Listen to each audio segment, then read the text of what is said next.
Siang sore atau malam, perkenalkan, namaku Vincent Bintang Febrian dari Proyek Ketika Proyek UNER. Hari ini, aku akan membahas tentang teks amnesti. Sebelum masuk ke teks amnesti, lebih baik kita mengenal apa itu pajak. Pajak adalah pungutan wajib dari rakyat untuk negara. Setiap sen dari uang pajak yang dibayarkan rakyat akan masuk ke dalam pos pendapatan negara dari sektor pajak. Uang pajak itu digunakan untuk kepentingan umum, bukan untuk kepentingan pribadi.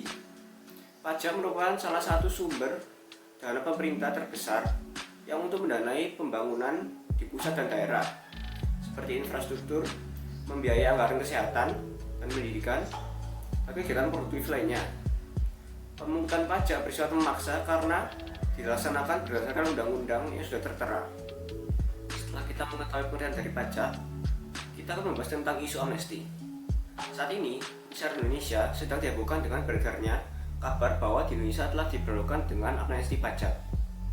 Alasan pemerintah memberlakukan itu salah satunya adalah meningkatkan perekonomian di Indonesia karena kebutuhan dana untuk pembangunan Indonesia sangat besar dan kepatuhan dalam masyarakat dalam membayar pajak juga masih sangat rendah sehingga partisipasi masyarakat dalam pembangunan belum optimal.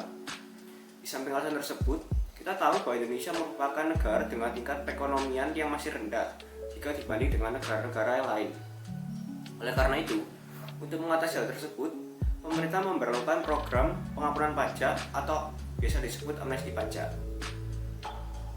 Selain untuk meningkatkan perekonomian Indonesia, pemerintah mengkaji setiap kemungkinan dalam penerapan program amnesti pajak tersebut atau penerapan pengampunan dengan harapan bahwa masyarakat dapat memberikan pembayaran pajak dengan baik dan benar serta mampu meningkatkan minat masyarakat agar lebih tertarik untuk segera melaksanakan kewajibannya, yaitu membayar pajak sesuai dengan undang-undang.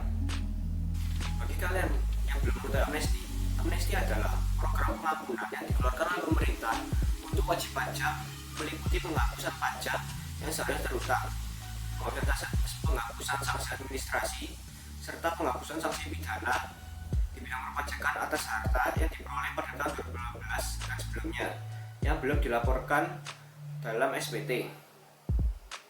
Amnesti pajak tentu saja memberi dampak bagi perekonomian di Indonesia, baik itu berdampak positif maupun negatif. Program yang telah dimulai sejak tahun 2016 lalu ini tidak hanya ditujukan bagi para pelaku usaha besar, tetapi juga seluruh lapisan warga. Tentunya, amnesti pajak dapat memberikan beberapa manfaat bagi masyarakat. Oleh karena itu, pemerintah harus cermat dalam meningkatkan minat masyarakat terhadap program amnesti pajak. Selanjutnya, program amnesti pajak dapat memberikan manfaat untuk beberapa pihak. Pihak-pihak yang dapat memanfaatkan amnesti pajak tersebut diantaranya WP Badan, WP yang bergerak dalam bidang usaha mikro kecil dan menengah, dan orang pribadi atau badan yang belum jadi wajib pajak.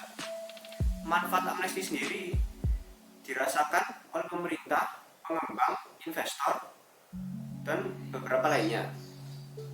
Manfaat amnesti pajak yang dapat pemerintah yaitu dengan otomatis akan menarik dana yang terdapat di luar negeri ke dalam Indonesia yang nantinya akan dimasukkan ke dalam catatan untuk sumber pajak yang baru. Selain itu, dengan berlakunya amnesti pajak, maka akan diharapkan menambah penerimaan negara yang semakin bertambah. Berlakunya amnesti ternyata banyak menimbulkan pro dan kontra, terutama di kalangan masyarakat.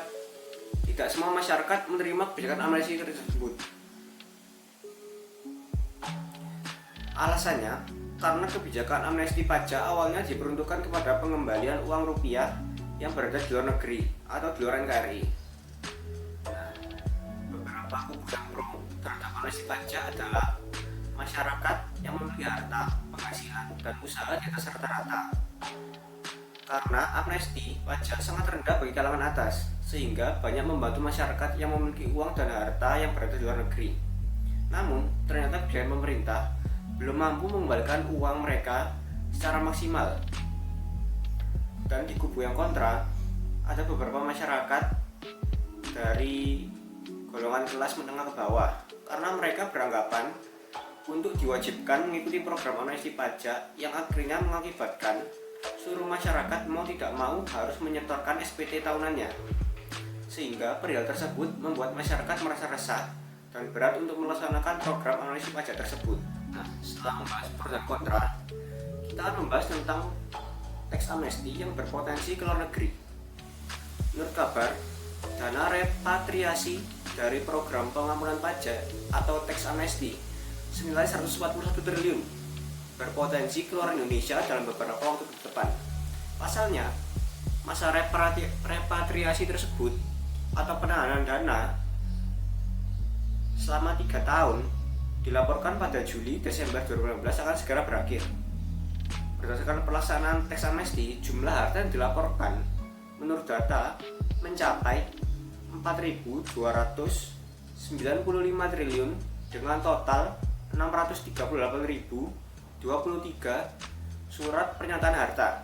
Nah, untuk itu pemerintah perlu mengeluarkan jurus untuk mencegah dana repatriasi ke luar negeri. Selain menjaga iklim dan menciptakan instrumen investasi yang beragam, pemerintah juga perlu menambahkan kepastian hukum dari tax amnesty tersebut. Tujuannya agar rasa percaya para investor bertambah dan tetap memarkirkan dananya di dalam negeri. Selain itu, menurut saya ada salahnya pula bila pemerintah memberi bonus tambahan berupa pengurangan pungutan pajak atas instrumen investasi tersebut. Dan menurut saya, jika ada beberapa dana repatriasi tax amnesty yang luar negeri, misalkan dari properti, nah itu menurut saya itu masih bisa dibatasi dan diatasi oleh perbankan dengan pengambilan liar properti yang terlanjur dilepas ke luar negeri. Dan menurutku kemampuan bank kita itu udah bisa kok untuk mengcover masalah-masalah tersebut. Nah, aku punya ide nih untuk tax amnesty ke depan-depannya. Yang pertama, rancangan kebijakan harus titik tolak dari sistem perpajakan yang baru melalui rekonsiliasi data yang akurat dan jelas. Yang kedua, Direktorat Jenderal Pajak atau DJP harus memiliki data yang akurat serta membangun administrasi pajak yang kuat dan efektif. Nah, yang ketiga, langkah pengampunan pajak harus dilengkapi dengan penegakan hukum yang tegas dan jelas juga. Yang keempat, yang terpenting adalah sosialisasi ke masyarakat diperluas, diperjelas, dan dilakukan secara online maupun offline agar memudahkan para masyarakat lebih mengenal apa itu amnesti pajak dan bagaimana prosedur-prosedur menjalankannya supaya tidak salah. Nah, sekian videoku tentang pembahasan amnesti pajak Indonesia. Aku Vincentius Bintang Febrian, undur diri. Jangan lupa like, comment, subscribe. Dah.